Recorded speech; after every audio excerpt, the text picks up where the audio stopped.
Hi friends, అందరికీ నమస్తే. Bajaj group alliance అయితే 500 రూపాయలతో మనకి 10 లక్షల బీమా అయితే కల్పించింది. దాని స్థానంలో ప్రస్తుతానికైతే 557 రూపాయలతో అయితే మరికొన్ని బెనిఫిట్స్ అయితే యాడ్ చేసి మనకి అందించడం జరిగింది. అవేంటో మనం ఒకసారి చూద్దాం. యాక్సిడెంటల్ డెత్ 10 లక్షల రూపాయలు, పర్మనెంట్ టోటల్ డిసబిలిటీ 10 లక్షలు, పర్మనెంట్ పార్షియల్ డిసబిలిటీ అంటే శాశ్వత మరియు పాక్షిక అంగవైకల్యాలు కూడా చెరో 10 లక్షలు ఇవ్వడం జరుగుతుంది.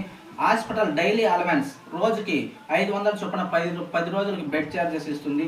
తర్వాత దహన క్రియలు, ఒకవేళ డెత్ అయితే 5,000 రూపాయలు డెత్కి దహన క్రియలకి. తర్వాత ఛార్జెస్ అంటే రవాణా ఖర్చులు గాను కుటుంబ సభ్యులకి 5,000 రూపాయలు.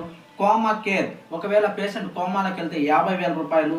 యాక్సిడెంటల్ హాస్పిటలైజేషన్ హాస్పిటల్ ఖర్చులకు గాను 50,000 రూపాయలు. రోడ్ అంబులెన్స్ ఛార్జెస్ కూడా వీళ్ళే ఇస్తారు, 1000 రూపాయలు. ఎయిర్ అంబులెన్స్ ఒకవేళ విమానంలో తీసుకెళ్తే 1,00,000 రూపాయలు. ఇంకా మనకి చిల్డ్రన్ ఎడ్యుకేషన్ బెనిఫిట్స్ కోసం